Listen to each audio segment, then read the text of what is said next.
Hello guys, welcome back to my channel Shri S S N world. तो कैसे हैं आप सब? आशा करते हैं आप सब लोग बहुत अच्छे होंगे और खूब मन लगाकर पढ़ाई कर रहे होंगे। तो आज है हमारी 6th क्लास की हिस्ट्री का 6th चैप्टर है जो कि हम पढ़ने वाले हैं। चैप्टर क्या है? गांव का प्रशासन। तो आज हम जानेंगे, सॉरी हिस्ट्री का नहीं, ये पॉलिटी का 6th क्लास पॉलिटी का 6th क्लास की पॉलिटी का कौन सा चैप्टर है? 6th चैप्टर है, ठीक है, जिसमें हम पढ़ने वाले हैं गांव का प्रशासन, यानी कि गांव के प्रशासन के बारे में हम जानने वाले हैं, ठीक है। तो सबसे पहले हम पढ़ेंगे ये कि इससे क्या होता है, ये पढ़ने से पता चलता है कि हमें इसमें कौन कौन सी चीज़ें बताई जाने वाली हैं, ठीक है। भारत में 6 लाख से अधिक गाँव हैं, ठीक है। भारत में कितने गाँव हैं? भारत में 6 लाख से अधिक क्या है? गाँव हैं, ठीक है। उनकी पानी, बिजली, सड़क आदि की ज़रूरतों को पूरा करना कोई आसान काम नहीं है। इसके अलावा ज़मीन के दस्तावेजों का रख रखाव करना भी क्या है? आसान नहीं है, और आपसी विवाद भी निपटाने की ज़रूरत पड़ती है। इन सब की व्यवस्था के लिए गांव का प्रशासनिक ढांचा होता है। इस पाठ में हम 2 ग्रामीण प्रशासनिक अधिकारियों के बारे में पढ़ने वाले हैं, ठीक है। तो आपको ध्यान रखना है कि इसमें कितने ग्रामीण प्रशासनिक अधिकारी के बारे में पढ़ने वाले हैं। तो 2 ग्रामीण प्रशासनिक अधिकारी के बारे में पढ़ने वाले हैं। तो जैसा कि आपको पता है कि पॉलिटी क्या है, पॉलिटी हमें स्टोरी बेस से चीज़ों को समझाने की कोशिश करती है, ठीक है। जो एनसीईआरटी है वो पहले मुझे एक स्टोरी क्रिएट करेगी माइंड में, फिर उसका सॉल्यूशन निकाल के हमें अपने पॉइंट तक ले जाती है, क्योंकि स्टोरी से हमें चीज़ें क्या रहती है, माइंड में रहती हैं, स्किप नहीं होती, ठीक है। तो क्या पढ़ेंगे? गांव का झगड़ा। गांव का झगड़ा क्या था, तो वो सुनिए। मोहन एक किसान है, उसके परिवार के पास क्या है? थोड़ी सी खेतिहर जमीन है जिस पर वह कई सालों से खेती कर रहा है। उसके खेतों से लगा हुआ ही रघु का खेत है। जो मोहन है, मोहन के पास थोड़ी सी जमीन है, वो खेती करता है, और उसके पास में किसका खेत लगा है? रघु का। दोनों के खेत में क्या है? छोटी सी मेड़ है। मेड़ किसे कहते हैं? मेड़ उसे कहते हैं जो कई बच्चे जानते होंगे, कई नहीं जानते। मान लो ये आपका खेत है, ये रघु का खेत है, ठीक है। ये रघु का खेत हो जाता है और ये मोहन का खेत हो जाता है, ठीक है। तो इसके बीच से जो रास्ता जाएगा, इसके बीच से जो रास्ता जा रहा है वो क्या है? वो मेड़ कहलाती है, ठीक है। वो क्या कहलाती है? मेड़ कहलाती है। आई होप समझ में आया होगा, ठीक है। आगे बढ़ते हैं। आगे क्या कह रहा है कि एक सुबह मोहन ने देखा कि रघु ने मेड़ को थोड़ा आगे बढ़ा लिया है। ऐसा करके उसने मोहन की कुछ ज़मीन अपने खेत में क्या कर ली थी? मिला ली थी। देखिए, जैसे कोई वो है, एक ये देखो, ये एक खेत है, ये एक खेत है, ठीक है, और ये रास्ता है, ठीक है, ये रास्ता है। अब ये रघु का खेत है, ठीक है, ये रघु का है, ये मोहन का है। तो रघु ने क्या किया? अपना खेत मेड़ से क्या किया? थोड़ा बढ़ा लिया, ऐसे बढ़ा लिया, ठीक है। जब खेत बढ़ा लिया तो क्या होगा? लड़ाई होगी। भाई मोहन कहेगा कि तुमने हमारे खेत में मतलब अपना खेत बढ़ा लिया, तो लड़ाई हो जाएगी। तो क्या क्या कह रहा है कि मिला ली। आगे कह रहा है कि अपने खेत का आकार बढ़ा लिया। अपने खेत का उसने क्या किया? आकार बढ़ा लिया। मोहन को बहुत गुस्सा आया, मगर वह थोड़ा डरा हुआ भी था। रघु के परिवार के पास बहुत जमीन थी, और इसके अलावा उसके ताऊ गांव के क्या थे? सरपंच थे। इसलिए मोहन डर गया कि अगर कुछ कहेंगे तो, मतलब डर होता है बड़े आदमियों का, छोटे लोग बड़े लोगों से डरते हैं, ठीक है। फिर भी मोहन ने हिम्मत जुटाई और रघु के घर पहुंच गया। दोनों के बीच कहा सुनी हुई रघु ने तो मानने से ही इनकार कर दिया कि उसने मेड़ को आगे बढ़ाया। थोड़ी ही देर में झगड़ा शुरू हो गया। रघु ने अपने एक मजदूर को बुला लिया। रघु बड़ा आदमी था, तो उसके यहाँ मजदूर भी काम करते होंगे, तो उसने मजदूर को बुला लिया, और दोनों क्या कर रहे थे? मिलकर मोहन पर चिल्ला रहे थे। क्योंकि देखो, छोटे आदमी को हर कोई दबाने की कोशिश करता है, ये हमारे समाज में चला आ रहा है, ठीक है। बड़ा आदमी क्या करेगा? छोटे आदमी को दबाएगा और दबाते जाएगा, और जो बड़ा आदमी होता है उसे और पैसों की भूख बढ़ती जाती है। जितना भी पैसा होगा वो सोचता है कितना कमा ले, कितना कमा ले। आपने देखा होगा, छोटे लोग अक्सर बड़े दिल के होते हैं, और बड़े लोग अक्सर छोटे दिल के पाए जाते हैं, ठीक है। देखो, सारे नहीं होते पर कुछ तो होते हैं, ठीक है। समाज में ये चीज़ें चल रही हैं, ठीक है। आगे बढ़ेंगे। आगे क्या कह रहे हैं? तो वो रघु और रघु का जो नौकर था, वो दोनों मोहन पर चिल्ला रहे थे। फिर उन्होंने मोहन को मारना शुरू कर दिया। हो हल्ला सुनकर क्या हुआ? पड़ोसी बाहर आ गए। देखो, हमारे यहाँ भी लड़ाई होती है तो पड़ोसी बाहर आते हैं और मज़े से मज़ा लेते हैं, ठीक है। कुछ पड़ोसी अच्छे होते हैं जो निपटारा भी करवाते हैं, ठीक है। उन्होंने देखा कि मोहन की पिटाई हो रही है। बीच बचाव करके उन्होंने मोहन को बचाया।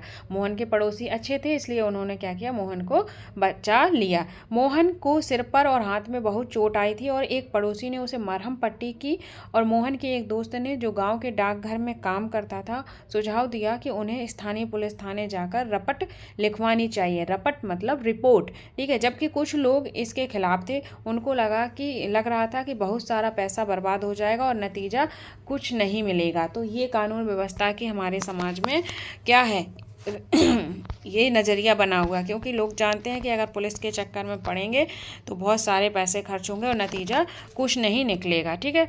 आगे क्या कह रहा है? आगे कह रहा है कि कुछ लोगों ने कहा कि रघु के परिवार वाले तो पहले ही पुलिस थाने पहुंच चुके होंगे। काफ़ी विचार विमर्श के बाद अंततः यह तय हुआ कि जिन पड़ोसियों की आंखों के सामने यह घटना हुई है, मोहन उनको लेकर पुलिस थाने जाएगा, ठीक है। तो मोहन ने क्या कहा, लोगों ने सोचा कि वहाँ कोई सुनवाई होने नहीं वाली, क्योंकि मोहन के जो रघु था उनका क्या था, वो सरपंच थे और रघु लोग पहले ही पहुँच गए थे। बड़े आदमी की भाई सुनवाई होती है कहीं भी हो, ठीक है। और इसलिए लोग कह रहे थे कि भाई ना जाओ, पैसा खर्च होगा, क्योंकि मोहन ऑलरेडी गरीब था, ठीक है। लेकिन फिर भी लोगों के विचार विमर्श के बाद जिन्होंने ये चीज़ें घटनाएं देखी थी, उनके साथ मोहन पुलिस थाने गया। फिर क्या होता है आगे देखेंगे। फिर होता है पुलिस थाने का क्षेत्र, ठीक है। पुलिस थाने का क्षेत्र ध्यान से पढ़ना क्या है। थाने के रास्ते में एक पड़ोसी ने पूछा, क्यों ना हम थोड़ा और पैसा खर्च करके शहर के बड़े थाने चलें। जो एक पड़ोसी था उसने कहा कि थोड़ा पैसा और खर्च करिए, शहर के बड़े थाने में चलते हैं। मोहन ने समझाया कि बात पैसे की नहीं है, हम इसी थाने में अपना मामला दर्ज करवा सकते हैं, क्योंकि हमारा गांव क्षेत्र इसी कार्य क्षेत्र में आता है। तो देखो, हर थाने का एक कार्य क्षेत्र होता है, उस थाने में आप जाकर अपनी क्या कर सकते हो, रपट यानी कि रिपोर्ट लिखवा सकते हो, ठीक है। ये पढ़ेंगे। ये क्या है, हर पुलिस थाने का एक कार्य क्षेत्र होता है, जो मैंने अभी बताया, जो उसके नियंत्रण में रहता है। लोग उस क्षेत्र में हुई चोरी, दुर्घटना, मारपीट, झगड़े आदि की रपट उसी थाने में लिखवा सकते हैं। यह वहाँ के थानेदार की जिम्मेदारी है कि वह लोगों से घटना के बारे में पूछताछ करे, जांच पड़ताल करे और अपने क्षेत्र के अंदर के मामले की क्या करे, वो सुनवाई करे। तो हर क्वेश्चन बनेगा कि जो एक कार्य क्षेत्र होता है, हर थाने के पास एक कार्य क्षेत्र का क्या होता है, अधिकार होता है चीज़ों को जांच पड़ताल करने का। तो हर पुलिस थाने के पास एक कार्य क्षेत्र होता है और लोग उसी कार्य क्षेत्र में अपनी सुनवाई करवाते हैं, ठीक है। देखो, लेसन के साथ बने रहिएगा, क्योंकि लेसन बहुत ही इंपॉर्टेंट है। आगे बहुत ही इंपॉर्टेंट चीज़ें आने वाली हैं, उनसे क्वेश्चन 100% आता ही आता है, ठीक है। पुलिस थाने में होने वाले काम, ठीक है। अब हमने देखा कि रिपोर्ट कहाँ लिखवानी है, कैसे क्या करना है, ठीक है। तो जैसे हमारा गाँव है तो हमारा एक थाना होगा, हमारा एक गाँव है तो हमारा एक थाना होगा। हर गाँव का एक थाना होता है, एक या दो गांव का मिलकर एक थाना जरूर होता है, ठीक है। अब उस थाने में जो काम होते हैं वो कैसे होते हैं, उन पर नजर डालेंगे। जब सब लोग पुलिस थाने पहुंचे तो मोहन ने थानेदार के पास गया और उससे पूरा मामला बताया। उसने यह भी बताया कि वह अपनी शिकायत लिखित रूप में देना चाहता है। थानेदार ने बड़ी बेरुखी से कहा कि उसके पास छोटी छोटी शिकायतों की जांच पड़ताल का समय नहीं है, ठीक है। क्या कहा उसने? बेरुखी से कहा कि हमारे पास इन छोटी छोटी चीज़ों के लिए टाइम नहीं है, ठीक है। तो मोहन ने अपने घाव को भी दिखाया, लेकिन थानेदार पर कोई असर नहीं हुआ। मोहन हैरान था कि उसकी शिकायत आखिर दर्ज क्यों नहीं की जा रही है, ठीक है। मोहन हैरान हो गया कि भाई ऐसा क्या हुआ। मोहन बाहर गया और अपने पड़ोसियों को बुलाकर अंदर ले आया। पड़ोसियों ने थानेदार को समझाया कि मोहन को उनकी आंखों के सामने पीटा गया है, अगर वे उसे ना बचाते तो उसे बहुत गंभीर चोटें आ जाती। उन्होंने मामला दर्ज करने पर जोर दिया। अंततः थानेदार क्या हुआ, राजी हो गया और उसने मोहन की अपनी शिकायत लिख कर देने को कहा। थानेदार ने वादा किया कि अगले दिन एक हवलदार इस घटना की जांच पड़ताल के लिए वहां पहुंचेगा। तो ये चीज़ें थाने में चल रही थी, ठीक है। आगे बढ़ेंगे। आगे क्या है, देखो आगे हम बहुत ही अच्छी चीज़ें पढ़ने वाले हैं, बने रहिएगा और इम्पोर्टेंट चीज़ें हैं, स्किप नहीं करना है, ठीक है। एनसीईआरटी तो स्किप करनी ही नहीं है, ठीक है। इससे ही क्वेश्चन बनेंगे गाइस, ठीक है। पुलिस थाने में जो भी हुआ उसके बारे में नाटक के रूप में दिखाइए। ये एक्टिविटी है जो स्कूल में करवानी है। जब हम लोग टीचर बन जाएंगे आप लोग, तब आप क्या करोगे, ये एक्टिविटी अपने स्कूल में करवाना बच्चों से, ठीक है। राजस्व विभाग का काम, राजस्व विभाग यानी कि अब हम पढ़ने वाले हैं राजस्व विभाग, ठीक है। आपने पढ़ा कि मोहन और रघु खेत की मेड़ को लेकर जबरदस्त लड़ाई हुई। क्या ऐसा कोई तरीका नहीं है जिससे वह मामला शांतिपूर्वक सुलझा लेते? मान लो जैसे लड़ाई हुई खेत के बारे में कि उसने खेत बढ़ा लिया और इस बारे में लड़ाई हुई, तो ऐसी कोई चीज़ तो होगी ऐसा तो कोई रिकॉर्ड होगा जिसमें पता चल जाएगा कि मोहन की इतनी ज़मीन है, रघु की इतनी ज़मीन है, और उसको नाप के पता चल सकता है कि रघु ने ज़मीन बढ़ाई है कि नहीं बढ़ाई है। इससे क्या होगा, शांतिपूर्वक से क्या होगा, ये मामला सुलझ जाता। तो वो क्वेश्चन कर रहे हैं कि ऐसी तो कोई चीज़ बनाई होगी, ऐसा तो कोई नियम होगा क्या, कोई ऐसा अभिलेख यानी रिकॉर्ड होते हैं जिनसे यह पता चल जाए कि गांव में किसके पास कौन सी ज़मीन है। चलिए पता करते हैं कि यह कैसे किया जाता है। ठीक है, ये कैसे किया जाता है। देखो, ज़मीन को नापना, उसका रिकॉर्ड रखना पटवारी का मुख्य काम होता है। बहुत ही इंपॉर्टेंट चीज़ें यहाँ से आने वाली हैं, तो ध्यान से सुनिएगा, टाइम वेस्ट मत कीजिएगा। ठीक है, ज़मीन को नापने और इसका रिकॉर्ड रखने के लिए क्या होता है, पटवारी का मुख्य काम होता है। कौन होता है मुख्य? पटवारी। क्वेश्चन आएगा कि ज़मीन को नापना और उसका रिकॉर्ड कौन रखता है, तो वो होगा पटवारी। ठीक है, अब इस पटवारी को अलग अलग जगह पर अलग अलग नाम से भी जाना जाता है। कहीं इसको पटवारी कहते हैं, कहीं लेखपाल कहते हैं, कहीं कर्मचारी कहते हैं, और कहीं ग्रामीण अधिकारी, तो कहीं कानून गो कहते हैं। तो इसके नाम भी याद रखना। अगर पटवारी क्वेश्चन में आता है तो वो भी सही होगा, लेखपाल आता है सही होगा, कर्मचारी आता है सही है, ग्रामीण अधिकारी आता है सही है, और कानून गो आता है तो सही है। इन सब को पटवारी, ये जो पटवारी होते हैं इनकी क्या है, ये सिमिलरिटी है, या एक तरह से पर्यायवाची मान लो, यानी कि सेम ही नाम है, बस इनका काम क्या है, ज़मीन को नापना और उसका रिकॉर्ड रखना। ठीक है, आई होप चीज़ें क्लियर हो रही होंगी। हम यहाँ ज़मीन का लेखा जोखा रखने वाले कर्मचारियों के लिए पटवारी शब्द का इस्तेमाल करेंगे। तो जो एनसीईआरटी है वो कह रही है कि इतने सारे नाम होते हैं, बट हम यहाँ पे किसका नाम यूज करने वाले हैं, पटवारी का नाम यूज करने वाले हैं। तो आप देख लेना पटवारी कौन होता है, ज़मीन की नाप और लेखा जोखा रखने वाला। ठीक है, प्रत्येक पटवारी कुछ गाँव के लिए जिम्मेदार होते हैं। जो प्रत्येक पटवारी है वो कुछ गाँव के लिए जिम्मेदार होते हैं। जैसे एक पटवारी है, उसको 1 या 2 गाँव की जिम्मेदारी दे दी जाती है। ठीक है, अगले पृष्ठ पर दिए गए नक्शे और उसके अनुसार बने खसरे यानी रजिस्टर के विवरण को देखिए। जो अगला पेज है उस पर हम उसके खसरे खतौनी को देखेंगे और वो उन चीज़ों के बारे में डिस्कस करेंगे। ठीक है, यह पटवारी द्वारा रखा गया गांव के लिए गांव के लोगों की ज़मीन का रिकॉर्ड का हिस्सा है। जो वो ये है, देखो मैं दिखा देती हूँ, बाद में देखेंगे। ठीक है, टाइम वेस्ट मत करो, मैं दिखा दूंगी और उसको क्लियर भी करूंगी कि वो नक्शा है उससे कैसे क्वेश्चन बनेगा। ठीक है, उस नक्शे से भी क्वेश्चन आए हैं इस बार, ध्यान रखना। ठीक है, आमतौर पर एक मिनट, आमतौर पर पटवारी क्या करता है, आमतौर पर पटवारी के पास खेत नापने के अलग अलग तरीके होते हैं। जो पटवारी होता है उसके पास खेत नापने के अलग अलग तरीके होते हैं, ध्यान रखना। ठीक है, कई जगहों पर एक लंबी लोहे की जंजीर का इस्तेमाल होता है। क्या होता है, कई जगहों पर एक लंबी लोहे की जंजीर का इस्तेमाल होता है, जिसे क्या कहते हैं, जरीब कहते हैं। ये इंपॉर्टेंट हो जाता है, ध्यान रखिएगा। ठीक है, यहाँ से क्वेश्चन बन सकता है। पटवारी किसानों से भूमि कर भी इकट्ठा करता है। जो पटवारी है वो क्या करता है, वो किसानों से भूमि कर भी इकट्ठा करता है। ठीक है, और सरकार को अपने क्षेत्र में उगने वाली फसलों के बारे में जानकारी देता है। यह काम वह अपने रिकॉर्ड के आधार पर करता है। ठीक है, तो सरकार को किसकी जानकारी देता है कि हमारे क्षेत्र में कौन कौन सी फसलें उगाई गई हैं, इनकी जानकारी भी कौन देता है, पटवारी देता है। किसको देता है, सरकार को देता है।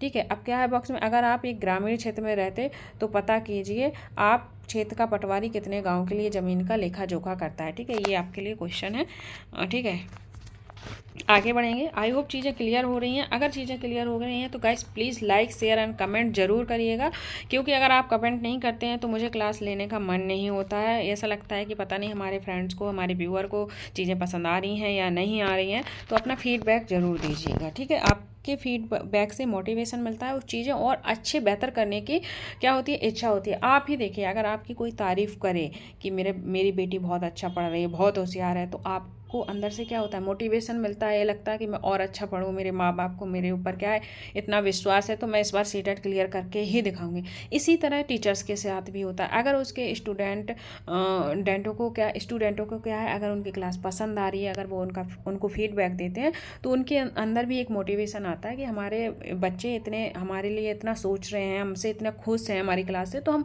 इस क्लास को और अच्छा और क्रिएटिव बनाने की कोशिश करते हैं। तो इसलिए प्लीज़ कमेंट जरूर करिएगा, एक लाइक करिएगा और अपने फ्रेंड्स में शेयर करिएगा। ठीक है, आगे बढ़ेंगे। आगे क्या कह रहा है, खसरा कहलाने वाले इस रिकॉर्ड में पटवारी ने नीचे दिए गए जमीन के नक्शे के मुताबिक सूचनाएं भरी हैं। इससे पता चलता है कि जमीन का कौन सा टुकड़ा किसके नाम है। इस रिकॉर्ड और नक्शे को देखिए तथा मोहन और रघु की जमीन से संबंधित सवालों के जवाब दीजिए। ठीक है, तो इसको देखना ध्यान से देखना। क्वेश्चन बन जाएगा कि खसरा में कौन कौन सी चीज़ें दी हुई हैं। ठीक है, तो देखेंगे क्या क्या दिया रहता है। तो खसरे में क्या होता है, क्षेत्र हेक्टेयर में, ठीक है, जो हेक्टेयर की माप होती है, माप दी रहती है। जमीन के मालिक का नाम, वो पिता हो सकता है, पति हो सकता है। नाम और क्या होता है, पता, नाम और पता दिया होता है। यदि बटाई पर है, दूसरे किसान का नाम और बटाई का हिस्सा, जिसके साथ वो बटाई पर ज़मीन दी गई है तो उस किसान का भी नाम लिखा रहता है और बटाई का हिस्सा। ठीक है, इस साल जोती गई ज़मीन, फसल, क्षेत्र, अन्य फसलें। परती ज़मीन मतलब जिसपे कोई क्या हुआ है, कोई खेती नहीं की गई है। और सुविधाएं, ये चीज़ें क्या होती हैं, हमारे खसरा खतौनी में दी रहती हैं। तो नाम पता में देखो, मोहन बलराम राजाराम, और गांव अमरापुर, गांव का नाम, और ज़मीन के मालिक हैं ये। ठीक है, ये रघु का है, ये मध्य प्रदेश की सरकार घास का मैदान है। और ये क्या है, बटाई पर इन्होंने नहीं दिया है तो यहाँ पे नहीं लिख दिया है। इन्होंने सोयाबीन की खेती की है, इन्होंने गेहूं की खेती, यहाँ कुछ नहीं हुई। यहाँ क्या है, इनके यहाँ कुआं चालू है, इनके यहाँ भी कुआं चालू है, और चारागाह, ये चीज़ें पाई गई हैं। अब इनसे क्वेश्चन कैसे बनेगा, ये देखिए। क्वेश्चन ये है, देखो ये क्वेश्चन दिए गए हैं, इनके हमें आंसर देखने हैं। अगर ये समझ में आ गए तो आप आंसर कर लोगे। ठीक है, पहला क्वेश्चन क्या है कि मोहन के खेत के दक्षिण में जो ज़मीन है वह किसकी है। तो देखो उन्होंने दिशा मेंशन कर दी है, ये उत्तर है। अगर ये उत्तर हो जाता है तो हमारा इधर क्या हो जाता है, दक्षिण हो जाता है। ये अंडरस्टूड है। ठीक है, तो मोहन की ज़मीन का हमें पता लगाना है। किसकी ज़मीन का पता लगाना है हमें, मोहन की ज़मीन। एक मिनट, रघु और मोहन की ज़मीन के बीच की सीमा पर निशान लगाइए। ठीक है, पहले तो वो कह रहा है मोहन के दक्षिण में जो ज़मीन है वो किसकी है। ठीक है, तो सबसे पहले देखना, जो मोहन की ज़मीन है वो कितने नंबर पे मेंशन है, वो नंबर 1 पर मेंशन की गई है। ठीक है, नंबर 1 पर मेंशन की गई है किसकी ज़मीन, मोहन की ज़मीन। तो ध्यान रखेंगे, मोहन की ज़मीन कौन हो जाएगी, मोहन की ज़मीन ये हो जाएगी। ठीक है, अब कह रहा है मोहन की ज़मीन के दक्षिण में किसकी ज़मीन है, ये आपकी रघु की ज़मीन हो जाती है। ठीक है, रघु की ज़मीन हो जाती है। कैसे पता चला, क्योंकि रघु की ज़मीन में क्या क्या सुविधाएं हैं। रघु की ज़मीन में एक चालू कुआं दिया गया है। अब हमें कुआं कैसा पता चला, तो ये देखिए, ये निशान है, ये सीमाएँ हो गई। सीमा के लिए सीधी लाइन, चारागाह के लिए ये वाला चिन्ह यूज किया गया है, कच्ची सड़क ये, कुआं के लिए ये वाला निशान, और पक्की सड़क के लिए ये, और पेड़ के लिए ये। ठीक है, तो हमने क्या किया, इसमें कुआं है। देखो अब आप कहोगे कि मैम कुआं तो इधर भी है, यहाँ क्यों आपने नहीं बताया, कुआं इधर भी है। पर जो ये सीधी लाइन गई है वो क्या है, वो कच्ची सड़क है। ठीक है, यहाँ कुआं है, पर कुएं के साथ साथ क्या है, यहाँ पे चारागाह का भी निशान बना हुआ है। ये कुआं है और चारागाह है। पर रघु के खेत में क्या है, रघु के खेत में सिर्फ कुआं है, और बस कुआं ही है। ठीक है, और मोहन के खेत में कुआं नहीं है, तो ये मोहन का खेत हो जाता है। मोहन के खेत के दक्षिण में किसका खेत है, रघु का खेत है। ठीक है, तो ये 2 क्वेश्चन आई होप क्लियर हो गए होंगे। अगला क्वेश्चन क्या है, खेत संख्या 3 में कौन इस्तेमाल करता है, जो खेत संख्या 3 है उसे कौन इस्तेमाल कर सकता है। तो ऊपर देखा था क्या, कुआं और चारागाह की सुविधा किसमें थी, तो ये है कुआं और चारागाह की सुविधा वाला बॉक्स। ठीक है, तो ये कौन कर रहा है, ये मध्य प्रदेश का सरकारी घास मैदान है। क्या है, ये मध्य प्रदेश का सरकारी घास मैदान है। तो इसे कौन यूज करता है, इसे सरकार यूज करती है, कोई इसे यूज नहीं करता है। तो आई होप चीज़ें क्लियर हो रही होंगी। अब नंबर घ क्वेश्चन क्या है, खेत संख्या 2 और 3 से संबंधित क्या क्या जानकारी हमें मिल सकती है। जो 2 है और जो 3 है उससे क्या जानकारी मिल सकती है, उससे ये जानकारी मिल सकती है कि जो खेत संख्या 2 है वो किसकी है, रघु की है, उसमें एक चालू कुआं है। खेत संख्या 3 में क्या है, ये सरकारी घास स्थल है, इसमें क्या है, घास स्थल है, पेड़ है, और क्या है, कुएं पाए जाते हैं, कुआं है। ठीक है, तो ये हमें जानकारी मिलती है। तो इस तरह से हम खसरा खतौनी में जो लिखा रहता है उसको देख पाते हैं। ठीक है, तो चीज़ें क्लियर हैं। अगर क्लियर हैं तो प्लीज़ लाइक करें, शेयर करें एंड सब्सक्राइब जरूर कर लें, और इसको एक बार देख लेना कि इसमें क्या क्या चीज़ें दी रहती हैं। ठीक है, अब हम आगे बढ़ेंगे। आगे क्या कह रहे हैं,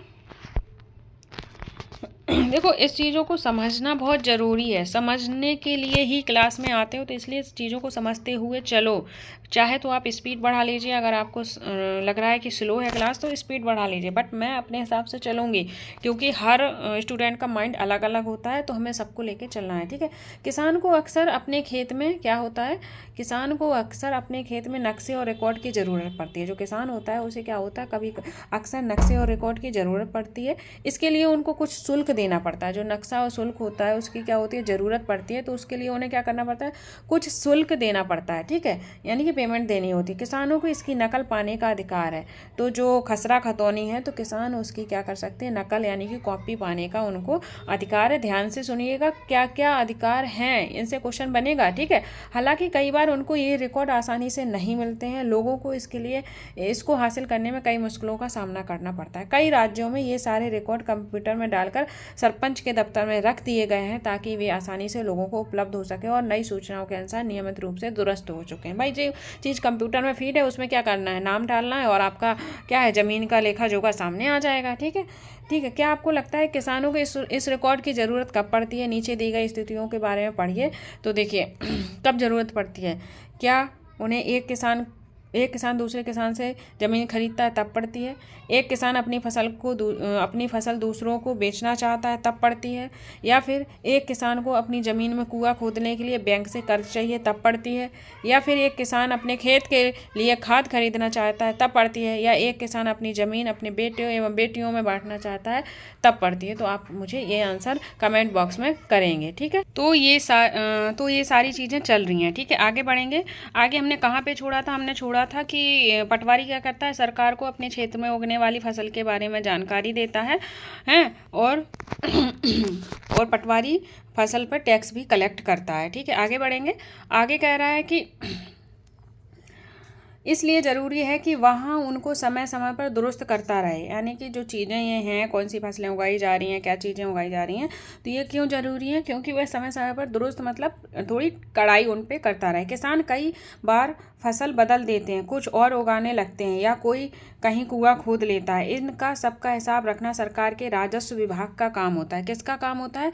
राजस्व विभाग का। कौन कौन सा काम होता है कि किसान ने कहाँ कुआं खोदा है, कौन सी फसलें उगा रहा है, क्या कर रहा है, ये सब का हिसाब कौन रखता है? हमारा राजस्व विभाग रखता है। ठीक है, आगे बढ़ेंगे। इस विभाग के वरिष्ठ लोग इस काम का निरीक्षण करते हैं। जो इस विभाग के वरिष्ठ यानी कि बड़े लोग इस काम का क्या करते हैं? निरीक्षण करते हैं। भारत में सभी राज्यों को जिलों में बांटा गया है। जो भारत के राज्य हैं, भारत के राज्यों को किस में बांटा गया है? जिले में बांटा गया है। जमीन से जुड़े मामलों की व्यवस्था के लिए इन जिलों को और भी छोटे खंडों में बांट दिया जाता है। ठीक है, तो इन जिलों को क्या करते हैं? और भी छोटे खंडों में बांट दिया जाता है, जैसे क्या कहते हैं? जिले के उपखंड कहते हैं। क्या कहते हैं? जिले के उपखंड के नाम से जाना जाता है। तहसील, तालुका इत्यादि क्या होते हैं? तो इनको जिले खंड के नाम से जाना जाता है। इसे तहसील या तालुका भी कहते हैं। सबसे ऊपर जिला अधिकारी होता है। ठीक है, सबसे बड़ा क्या होता है? जिला होता है। ठीक है, क्या होता है? जिला को क्या करते हैं? उपखंड में बांट देते हैं। उपखंड मतलब तहसील या तालुका में बांट देते हैं। ठीक है, तहसील या तालुका में बांट देते हैं। तो जब जिला बड़ा है तो उसका अधिकारी भी क्या होगा? बड़ा होगा। तो सबसे बड़ा क्या होता है? जिला अधिकारी होता है। तो सबसे ऊपर क्या होगा? हमारा जिला अधिकारी होगा। ठीक है, इस चीज़ का आप ध्यान रखेंगे। फिर उसके बाद कौन होगा? उसके नीचे हमारा कौन होता है? तहसीलदार होते हैं। ठीक है, तहसीलदार क्या काम करते हैं इसको देखेंगे। अभी हमने पटवारी के काम को देखा, अब तहसीलदार के काम को देखते हैं। ठीक है, विभिन्न मामलों को निपटाने होते हैं। वे पटवारी के काम का निरीक्षण करते हैं। जो पटवारी का काम होता है, जो पटवारी क्या करता है? खसरा खतौनी का रिकॉर्ड रखता है और कौन सी फसल उगाई गई है, कैसी फसलें उग रही हैं, इन सब चीज़ों की जानकारी सरकार को कौन देता है? पटवारी देता है। तो जो पटवारी काम कर रहा है, ज़मीन से टैक्स कलेक्ट कर रहा है, तो इन सब का निरीक्षण कौन करेगा? इन सब का निरीक्षण आपका तहसीलदार करेगा। ठीक है, तो पहले होता है, सबसे बड़ा होता है आपका जिला अधिकारी, फिर तहसीलदार, फिर सबसे नीचे कौन आ जाएगा? पटवारी। ठीक है, और यह सुनिश्चित करता है कि रिकॉर्ड सही ढंग से बना है या नहीं बना है। ठीक है, तो पटवारी ही सुनिश्चित करेगा कि रिकॉर्ड सही ढंग से रखे जाएं या राजस्व इकट्ठा होता रहे। ठीक है, तो राजस्व मतलब विभिन्न तरह के कर, इनको इकट्ठा करना और सही तरह से रिकॉर्ड रखना, इन सबको सुनिश्चित करना किसका काम है? ये सब सुनिश्चित करता है आपका तहसीलदार। ठीक है, वे यह भी देखते हैं कि किसानों को अपने रिकॉर्ड की नकल आसानी से मिल जाए। वे विद्यार्थियों को ज़रूरत पड़ने पर क्या जाति प्रमाण पत्र आदि भी क्या करते हैं? जाति प्रमाण पत्र आदि भी जारी करते हैं। कौन करता है? वो तहसीलदार करता है। देखो पटवारी क्या करता है? पटवारी खसरा खतौनी का रिकॉर्ड रखता है, ठीक है, किसकी ज़मीन कितनी है उसकी नाप तौल रखता है, किसके खेत में कुआं है, कहाँ क्या चीज़ें हैं, कौन सी फसलें उगाई गई हैं, किसने बटाई पर खेती दी है, ये सब काम कौन करता है? पटवारी करता है। खेती पर कर इकट्ठा करना यानी कि राजस्व इकट्ठा करने का काम कौन करता है? पटवारी करता है। कौन सी फसलें उस क्षेत्र में उगाई गई हैं इसकी जानकारी सरकार को देने का काम कौन करता है? पटवारी। बट इन सब कामों का निरीक्षण, इन सब कामों पर नज़र कौन रखता है? इन सब कामों पर नज़र आपका तहसीलदार रखता है और वो समय समय पर सब चीज़ों को अच्छे से करवाने की कोशिश करता है, ठीक है। वो देखता है कि लोगों को जो नकल है अपने खसरा खतौनी की वो टाइम से मिल रही है नहीं मिल रही है, और लोगों का जो जाति प्रमाण पत्र बनते हैं वो कौन करता है? वो उसका काम आपका तहसीलदार करते हैं, ठीक है। जाति प्रमाण पत्र देख पा रहे होगे, जरूर विद्यार्थियों को ज़रूरत पड़ने पर जाति प्रमाण पत्र आदि भी क्या करते हैं? जारी करता है कौन? तहसीलदार। आगे बढ़ेंगे, आगे क्या कह रहा है? तहसीलदार के दफ्तर में ज़मीन से जुड़े विवाद के मामले भी सुने जाते हैं। इंपॉर्टेंट लाइन हो जाती है कि ज़मीन से जुड़े विवाद के मामले कहाँ सुने जाते हैं? तो वो तहसीलदार के दफ्तर में भी सुने जाते हैं, तो इस चीज़ का ध्यान रखेंगे। आगे क्या कह रहा है? नया कानून। एक ये नया कानून है। क्या है ये नया कानून? इसके बारे में भी पढ़ेंगे, ये भी इंपॉर्टेंट हो जाता है। देखो आप कहोगे मैम सारी चीज़ें इंपॉर्टेंट बता रही हो। भाई इंपॉर्टेंट बताना हमारा काम है।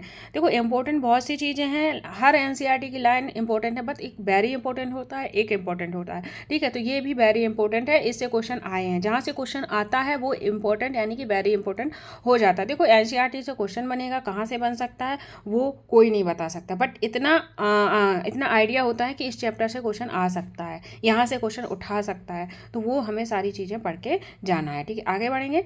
जब हम उन किसानों के बारे में सोचते हैं जिनके पास ज़मीन है, तो आमतौर पर हमारे ध्यान में पुरुष होते हैं। जैसे हमने सोचा कि उनके पास ज़मीन है, तो ज़मीन का नाम सुनते हुए हमारे माइंड में एक इमेज बनती है किसकी? पुरुष की, ना कि स्त्री की इमेज नहीं बनती। हल चलाता हुआ किसान, तो किसान का नाम सुनते ही इमेज बनेगी किसकी?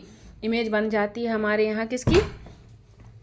पुरुष की। तो ऐसी चीज़ें क्या है हमारे मानसिकता में बसी हुई हैं, ठीक है। महिलाओं की हैसियत खेतों में काम होता है एक मदद भर की मानी जाती है। जो महिलाएं हैं खेतों में काम करती हैं तो उनकी हैसियत क्या करते हैं? सिर्फ ये मानते हैं कि वो मदद करती हैं, ठीक है। उनके बारे में ज़मीन की मालकिन के रूप में कभी नहीं सोचा जाता है कि वो भी ज़मीन की मालकिन हो सकती हैं, ठीक है। अभी तक कई राज्यों में हिंदू औरतों को परिवार की ज़मीन में हिस्सा नहीं मिलता था।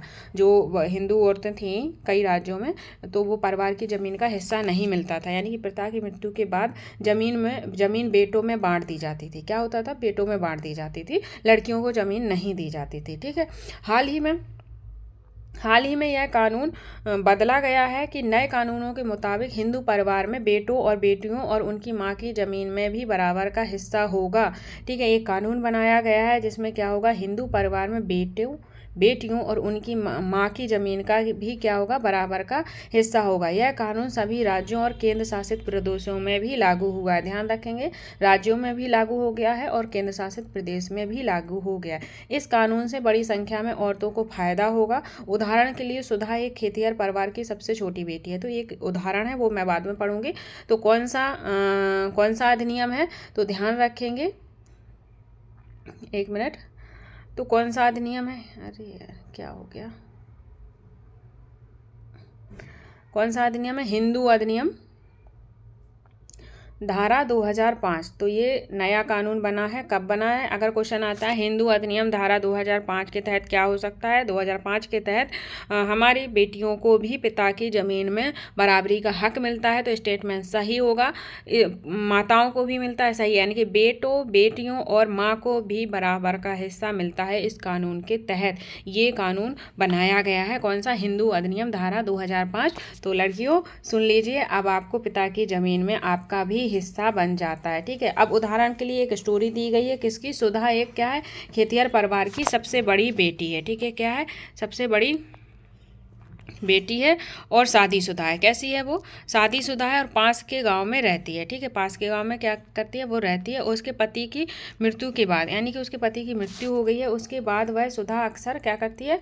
खेती में काम में अपनी माँ का हाथ बांटने आती है। उसकी माँ ने पटवारी से कहा कि जमीन पर अब बेटों के साथ साथ उसका और दोनों बेटियों का रिकॉर्ड भी आ जाए। सुधा की माँ बड़े आत्मविश्वास के साथ छोटे बेटे और बेटी की मदद से खेती का काम संभालती है। सुधा भी इसी निश्चिंतता में जी रही है कि जरूरत पड़ने पर वह अपने हिस्से की जमीन से काम चला सकती है। ठीक है, तो क्या हुआ? वो अपने घर रहती है, मायके में रहती है और वहाँ पे अपनी माँ की मदद करती है और वो निश्चिंत है कि भाई जब ज़रूरत पड़ेगी तो हमारे पास ज़मीन है पिता की, उससे हम अपना काम चला लेंगे। ठीक है, तो ये आप कहोगे ये नहीं पढ़ाया, तो ये कुछ नहीं, एक पोयम है, एक बिटिया की चाह क्या होती है उसके बारे में दी गई है। आपको पढ़ना हो तो पढ़ लेना। इसकी पीडीएफ आपको टेलीग्राम में मिल जाएगी, तो आप लोग टेलीग्राम से जुड़ जाइए। वहाँ पे क्लासेस की नोटिफिकेशन डाल देती हूँ, तो वहाँ से आपको न्यू क्लासेस मिल जाएंगी। ठीक है, तो टेलीग्राम का लिंक आपको चैनल के डिस्क्रिप्शन बॉक्स में मिल जाएगा, तो वहाँ से आप टेलीग्राम ज्वाइन कर लीजिएगा। ठीक है, अब आगे क्या है? आगे कह रहा है अन्य सार्वजनिक सेवाएं। जो कुछ अन्य सार्वजनिक सेवाएं हैं तो उनके बारे में पढ़ेंगे। क्या है? इस पाठ में हमने सरकार के कुछ प्रशासनिक कार्यों के बारे में पढ़ा, खासकर ग्रामीण क्षेत्र के संदर्भ में। पहला उदाहरण क्या था? कानून व्यवस्था बनाए रखने के बारे में। दूसरा था जमीन के अवलोकों की व्यवस्था के बारे में। पहले मामले में पुलिस की भूमिका का परीक्षण किया, दूसरे में पटवारी की भूमिका का। इनके काम का विभाग के अन्य लोगों द्वारा निरीक्षण किया जाता, जैसे पुलिस अधीक्षक या तहसीलदार। हमने यह भी देखा कि लोग कैसे इन सुविधाओं का इस्तेमाल करते हैं, उन्हें किस तरह की समस्याएं आती हैं, उनकी इन सेवाओं का उपयोग कानून के अनुसार होना चाहिए। अपने संभवतः सरकार के अन्य विभागों द्वारा दी जा रही सार्वजनिक सेवाओं को देखा होगा। ठीक है, तो इसमें कुछ नहीं है, बस आपको क्या करना है, ये सारी सार्वजनिक सेवाएं हैं, इनके बारे में आपको बताना है। ठीक है, जैसे कि सूची बनाना है, जैसे कि दुग्ध उत्पादन समिति, राशन की दुकान, बैंक, पुलिस थाना, बीज खाद भंडार, कृषि समिति, डाक बंगला, आंगनबाड़ी, बालवाड़ी, ये सारी चीज़ें क्या है? ये आपकी समितियाँ हैं, तो इनके बारे में आपको सूची बनाना है। कुछ इंपॉर्टेंट चीज़ें नहीं है। ठीक है, तो सूची कैसी बनानी है? तो ये सूची दी गई है, तो एक बार आप लोग देख लीजिएगा। NCERT ऐसे ही दिखाती थी, यानी कि सूची में क्या होगा? सार्वजनिक सभा होगा, राशन की दुकान, स्वास्थ्य केंद्र और दुग्ध उत्पादन समिति, इनके नाम दिए हुए हैं। इनमें क्या करना है आपको? इनमें क्या कह रहा है? इनमें देखो, इनमें उसके अपने काम के बारे में क्या देखा, जो काम है उसके बारे में आपने क्या देखा, उनके बारे में बताना है। फिर नियंत्रण में आने वाले क्षेत्र कौन से क्षेत्र में हैं, इसकी सुविधाओं का लाभ उठाने के लिए उनको क्या क्या करने की ज़रूरत है, ये चीज़ें हैं। जो यह सब प्रदान करते हैं उनकी क्या समस्याएँ हैं, जो चीज़ें मिल रही हैं उनकी क्या समस्याएँ हैं, लोगों की समस्याएँ और क्या सुधार किए जा सकते हैं, ये चीज़ें इसमें दी रहती हैं। सार्वजनिक सभा में ये चीज़ें होती हैं। क्या? यह दुकान खुली हुई है, 3 लोग आए हैं, इन्हें क्या किया, ये चीज़ें की हैं, ये सारी सुविधाएं इसमें लिखी रहती है। तो एक बार इनको पढ़ लीजिएगा। ठीक है, तो ये आपका 6 चैप्टर होता है पॉलिटी की क्लास का फिनिश। तो आई होप आपको ये चीज़ें समझ में आई होंगी। तो मैं एक चीज़ और बताने वाली हूँ। एक चीज़ क्या है कि जो आपने अधिकारियों के बारे में पढ़ा था, वो कौन कौन से अधिकारी थे, तो उनके बारे में आपको मैं क्लियर कर दूँ। तो पहले हमने पढ़ा था पटवारी के बारे में। ठीक है, किसके बारे में पढ़ा था? पटवारी के बारे में। फिर हमने पढ़ा तहसीलदार के बारे में। किसके बारे में? तहसीलदार के बारे में। फिर जिला अधिकारी के बारे में। ठीक है, जिला अधिकारी के बारे में। तो सबसे बड़ा कौन है? हमारा जिला अधिकारी। ठीक है, और फिर होता है पटवारी। ठीक है, सबसे बड़ा जिला अधिकारी, फिर तहसीलदार, फिर पटवारी। तो पटवारी क्वेश्चन आएगा कि पटवारी के काम का निरीक्षण कौन करता है? तो पटवारी से बड़ा कौन है? तहसीलदार। तो तहसीलदार क्या करेगा? तहसीलदार पटवारी के काम का निरीक्षण करेगा। ये जिला अधिकारी है। और तहसीलदार क्या करता है? तहसीलदार करता है कि लोगों को जाति प्रमाण पत्र विद्यार्थियों को जारी करवाता है। ये सारी चीज़ें कौन करता है? तहसीलदार करता है। ठीक है, और एक चीज़ और पढ़ी थी, एक हमने पढ़ा था कानून। वो कब लागू हुआ था? 2005 में। कौन सा कानून था वो हमें कमेंट बॉक्स में बताओगे, और क्या क्या सुविधाएं हैं उस कानून की वो बताओगे। और एक चीज़ ये बताओगे कि जो पुलिस का कार्य क्षेत्र होता है वो सिर्फ एक गांव के लिए होता है या कई गांव इसमें शामिल हो सकते हैं। ठीक है, तो ये चीज़ें आपको बतानी है। तो आई होप चीज़ें क्लियर हो गई होंगी। अगर चीज़ें क्लियर हो गई हैं तो गाइस प्लीज़ आपको एक प्यारा सा कमेंट ज़रूर करना है, क्योंकि आप कमेंट नहीं करते हो तो क्लास लेने का मन नहीं होता है। तो प्लीज़ कमेंट ज़रूर कर दिएगा। और thank you guys, take care and bye bye. और अपनी तैयारी अच्छे से बनाई रखिएगा।